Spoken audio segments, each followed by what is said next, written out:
नमस्कार, टीम 24 में स्वागत है आपका। आज का जो मुद्दा है नरेंद्र मोदी, यूपीए जो अब इंडिया हो गया, और एनडीए, इसी पे बात होगी। और हमारे साथ जो है बुद्धिजीवी वर्ग है जो काफ़ी सीनियर है, इन्हीं से बात करूँगा मैं। मुद्दा ये है, आपको बता दूँ, नरेंद्र मोदी ने कहा है कि जो यूपीए है वो अपना पाप छिपाने के लिए इंडिया नाम दे दिया है। क्या इसमें सच्चाई दिखती है? यही बात करूँगा लोगों से। आइए, क्या सर लगता है कि यूपी अपना पाप छिपाने के लिए इंडिया नाम दे दिया है? मोदी जी जो हैं खिसिया गए हैं और उनको कुछ जब बोलने को नहीं मिलता है तो अंड बंड बोला करते हैं। तो मतलब आपको लगता है मोदी जी खिसिया गए हैं इसलिए ऐसा खिसिया गए, घबरा गए हैं। सही में मतलब इंडिया से घबरा गए हैं कि सारे दल एक साथ इकट्ठे होकर के हैं, उनसे घबरा गए हैं। और जब आदमी घबरा जाता है, जैसे रावण राम से घबरा गया तो 10 मुँह से बोलना शुरू कर दिया। अब रिजल्ट क्या हुआ सबको मालूम है। तो जो भी होना होगा, लेकिन मोदी जी घबराए हुए हैं, इसलिए अंड बंड बोल रहे हैं। हमारे साथ एक सीनियर और हैं। ये बताइए, नरेंद्र मोदी ने कहा है कि यूपीए अपना पाप छिपाने के लिए इंडिया नाम दे दी है। क्या लगता है सर? सुनिए, हम ऑल इंडिया फॉरवर्ड ब्लॉक के जनरल सेक्रेटरी उत्तर प्रदेश के बोल रहे हैं। हमारा पार्टी का नाम ही है ऑल इंडिया फॉरवर्ड ब्लॉक। इसका मतलब क्या होता है वो नरेंद्र मोदी को पता नहीं। नेताजी ने जो all India forward block party उस समय 1939 में बनाई, 38 साल बंगाल के शासन में भी थी, त्रिपुरा में थी, केरला में थी। तो सवाल ये था कि नेताजी ने उस समय ऑल इंडिया फॉरवर्ड ब्लॉक नाम क्यों दिया? ये नरेंद्र मोदी से पूछिए, क्यों नाम दिया? ऑल इंडिया का नाम है कि हमारी सभ्यता जो है, Indian civilization, Roman civilization, Babylonia का सिविलाइजेशन, तो हमारी सिविलाइजेशन, इंडिया का जो सिविलाइजेशन है, जो सिंधु नदी के तट पर पैदा हुई थी सिविलाइजेशन, उसका सबसे बड़ा गुण था कि हमारा अंदर जितना भी मतभेद हो, लेकिन जब देश के ऊपर, राष्ट्र के ऊपर कोई खतरा है तो हम सारे मतभेदों को भुला के एक हो जाए।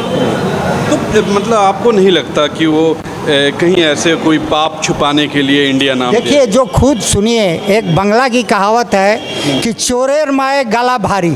चोर की माँ का गला बहुत तेज बोलता है, ईमानदार का माँ का गला धीरे बोलता है। तो अभी नरेंद्र मोदी खुद अंबानी अडानी चोरों को प्रश्रय दे रहे हैं, तो वो तो खुद बोलेंगे ना, क्योंकि एक प्राइम मिनिस्टर विपक्ष को, वो भी तो कहीं कहीं विपक्ष में है, विपक्ष में नहीं है, बहुत सारे प्रांतों में जहां उनकी सरकार नहीं है विपक्ष में है। तो जब जहां उनकी सरकार नहीं है विपक्ष में है, तो हमारे जो मुख्यमंत्री हैं उनके पार्टी को चोर क्यों नहीं बोलते? क्यों नहीं बोलते? यह हमारा सिविलाइजेशन है कि हम चोर को चोर नहीं बोलेंगे, लेकिन वो अगर ईमानदार हैं और हम चोरी हैं तो हमको चोर बोलना भी, उसमें भी एक चोरी छिपा हुआ है। क्या बोलेंगे आप? क्या वाकई यूपीए ने ऐसा पाप किया था कि इंडिया नाम देना पड़ा उसे? नहीं, कुछ नहीं, विपक्षी एकता का एक नाम देना था उनको। और ये पहले भी देखिए, जब भी हम लोग एक हुए हैं, विपक्ष एक हुआ है, तो उस समय सत्ता पक्ष घबरा जाता है। तो इस जो अभी विपक्षी पार्टियों की बैठक हुई पटना और बंगलोर में, उससे सत्ता पक्ष के नेता घबरा गए हैं, नरेंद्र मोदी घबरा गए हैं, इसलिए ऐसी बातों कर रहे हैं। अच्छा, क्यों घबरा गए हैं? क्या स्थितियाँ ठीक नहीं है क्या? स्थितियाँ भी ठीक नहीं है, और देश के अंदर महंगाई है, बेरोजगारी है, अशिक्षा है, और कानून व्यवस्था का सवाल है। वो तो मजबूर मानते नहीं है, वो तो कहते हैं सब अच्छा हो रहा है। छात्र परेशान है, नौजवान परेशान है, व्यापारी परेशान है, गरीब परेशान है, सारे के सारे लोग परेशान हैं। और उनके लिए भी, चूँकि होता क्या है कि जब अटल बिहारी वाजपेयी के लास्ट दिन, अंतिम दिन थे, जो सत्ता में चुनाव कराने जा रहे थे, तो शाइनिंग इंडिया का नारा दिया था। हाँ। तो लेकिन वो सरकार चली गई थी, तो इंडिया और फील गुड, और वो सरकार चली गई थी। तो ऐसे ठीक इसी प्रकार वो भी कह रहे हैं कि हम शायद फिर से, वो घबराए हुए हैं कि अटल बिहारी वाजपेयी का जो अंतिम दिन था वही नरेंद्र मोदी का दिन है। क्या बोलेंगे आप? क्या वाकई यूपीए घबराई हुई है कि सिर्फ कोई पाप की है जो उसने इंडिया नाम दिया? घबराई हुई तो हमारे देश की जनता है भाई साहब। ना यूपीए घबराई है और ना एनडीए घबराई है। हमारे देश की जनता, नौजवान, मुसलमान, किसान, ये घबराए हुए हैं। क्यों? सब जगह तो बड़ा अच्छा हो रहा है, वो सुनने में आ रहा है। नौजवानों के दिलों में आग लगी है, मुसलमानों के बिरादरी में ही आग लगी हुई है, किसानों के खेत में आग लगी है। आज सोचिए, किसानों को न खाद मिल रहा है, न बीज मिल रहा है, और व्यापार बराबर बढ़ाते चले जा रहे हैं। टैक्स बहुत लग रहा है। WTO क्या है, यहाँ देश की जनता को मालूम ही नहीं है। हम WTO के GDP तो कोई भी चार्टर्ड अकाउंटेंट 10 तो बैठ जाए, GDP के आंकड़े पेश कर दिए कि विश्व में नंबर 3 की GDP हमारी है। केवल चाइना और अमेरिका की GDP है हमसे बेहतर है, बाकी उसके बाद हम ही है।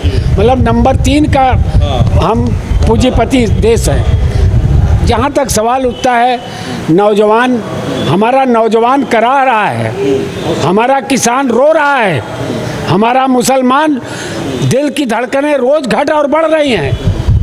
तो कभी उसी में तोड़ फोड़ के पसमानदा मुसलमान, कभी कुछ बना दिया जा रहा है।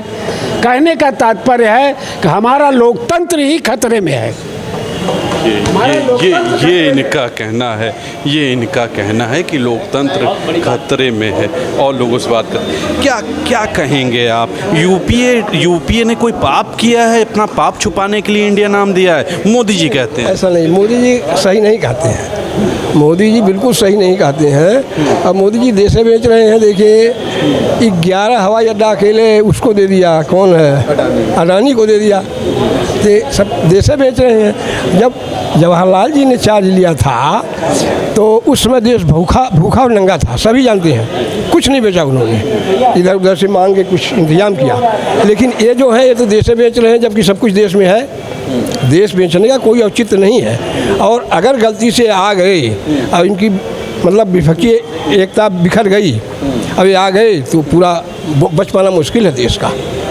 इसलिए इनका जाना बहुत ज़रूरी है, देश हित में और सब लोग जितने भी लोग हैं सबके हित में। ये कहना यादव जी से बात करते हैं। क्या कहेंगे? इंडिया नाम मोदी जी ने कहा है कि इसलिए दे दिया गया कि यूपी अपना पाप छुपाना चाहता है। पाप तो मोदी जी छिपाना चाह रहे हैं, यूपीए नहीं पाप छिपाना चाह रहा है। बस 2 उदाहरण मैं आपको दूंगा, आपके दर्शक समझ जाएंगे। पहला, मोदी जी कहे थे कि हम 2 करोड़ हर साल रोजगार देंगे, नहीं दे पाए। लेकिन उस विकट परिस्थितियों में जहां साधन विहीन देश था, प्रथम पंचवर्षीय योजना में नेहरू जी 52 से 57 के बीच में 2 करोड़ 17 लाख गवर्नमेंट जॉब दिए। बाकी उससे रिलेटेड जो लोग प्राइवेट अपने इंडिपेंडेंट जॉब किए वो छोड़ करके, और आज देश इतना तरक्की कर गया, इतने टेक्नोलॉजी, इतने साधन, इतने रोड बन गए, इतने कॉलेज, IT मेडिकल कॉलेज बन गए। हम आज 12 लाख लोगों को भी साल में नौकरी नहीं दे पा रहे हैं। लेकिन सर, वो तो कहते हैं कि 70 सालों में कांग्रेस ने कोई काम किया ही नहीं, खाली लूट की है। कांग्रेस का किया हुआ तो अपने मित्रों को बेचे। वो उनका एक भी कोई काम कोई देश का व्यक्ति बता दे, कोई पढ़ा लिखा व्यक्ति, कोई प्रोफेसर, कोई पत्रकार इस लखनऊ में ही बता दे कि वो कोई एक यूनिवर्सिटी कहीं बना। सेंट्रल गवर्नमेंट ने इस 9 साल में कहीं देश में कोई यूनिवर्सिटी बनाई? मैं उनका बयान देख रहा था, उन्होंने कहा हर महीने एक विश्वविद्यालय खोल रहा है। अमेरिका में बोल के आए हैं, वो अमेरिका में भी झूठ बोल के आए, टीवी पर चल रहा है कि लोग वो शर्मिंदगी अमेरिका में लोग भारत के महसूस कर रहे हैं जो यहाँ के निवासी हैं कि हमारे देश का प्रधानमंत्री झूठ बोल के गया यहाँ। लेकिन जाते हैं तो लोग उनका पैर छूते हैं, बड़ी इज्जत देते हैं। पैर छूने वालों को व्यवस्था बनाया जाता है, स्वयं लोग चल के थोड़ो जाते हैं। वहाँ भी अडानी एंड अंबानी वो मैनेज करते हैं ना। इवेंट तो इसी को कहा जाता है ना जो मैनेज किया जाता है। इवेंट उसे नहीं कहते हैं जो पब्लिक अपने आप आ जाती है। और एक चीज़ और आपको बता दें, सन 82 में इंदिरा गांधी पार्लियामेंट में बोली थी कि खुदा न खासे अगर ये भाजपा कभी देश में आ गई सत्ता में तो ये वो कारनामे करेंगे जिससे देश दांतों तले अंगुली दबा के देखता रह जाएगा। आज वही देश देख रहा है, कुछ कर नहीं पा रहा है। ये इनका कहना है यादव जी का। अब एक सीनियर और हैं, इनसे बात करते हैं। क्या बोलेंगे आप? क्या यूपीए अपना पाप छुपाने के लिए इंडिया नाम दे दिया है? मोदी जी तो यही कहते हैं। मोदी जी सही कहते हैं। यूपीए अपना पाप छुपाने के लिए ही इंडिया नाम दिया। वो पाप वो है कि पहले एनडीए का फील गुड था अटल जी के समय में, उसको यूपीए ने जनता के बीच में बताया और 10 साल के लिए एनडीए गायब हो गया।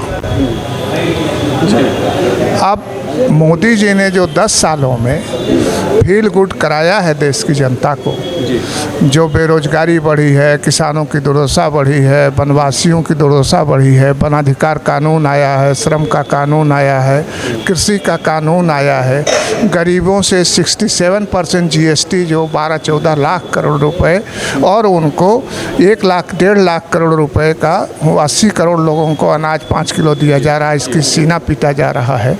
ये जो चीटिंग हो रही है इसका फील गुड ख़त्म होने वाला है। ये घबराहट है मोदी जी को कि जैसे अटल जी का फील गुड, एनडीए का फील गुड यूपीए ने ख़त्म किया था, वो फील गुड, इनका जो फील गुड है, एनडीए का फील गुड है इस समय का 10 साल का, उसको इंडिया ख़त्म करेगा। ये घबराहट है। देखा आपने, आज सीनियरों से बात हुई है, सीधे तौर पे आप देख सकते हैं, वरिष्ठ हैं, काफ़ी जानकार है, बुद्धिजीवी वर्ग है, इनका ये कहना है। आप लिखिएगा ज़रूर कि आप क्या सोचते हैं। जब ऐसा सीनियर आदमी कुछ बोलता है तो एक अनुभव लेकर बोलता है, उसके पास एक बहुत बड़ा अनुभव होता है। आज के लिए इतना ही। कैमरा पर्सन विक्की विश्वकर्मा के साथ तुषार शर्मा का नमस्कार। लिखिएगा ज़रूर, कमेंट ज़रूर कीजिएगा, लाइक ज़रूर कीजिएगा। आज के लिए नमस्कार।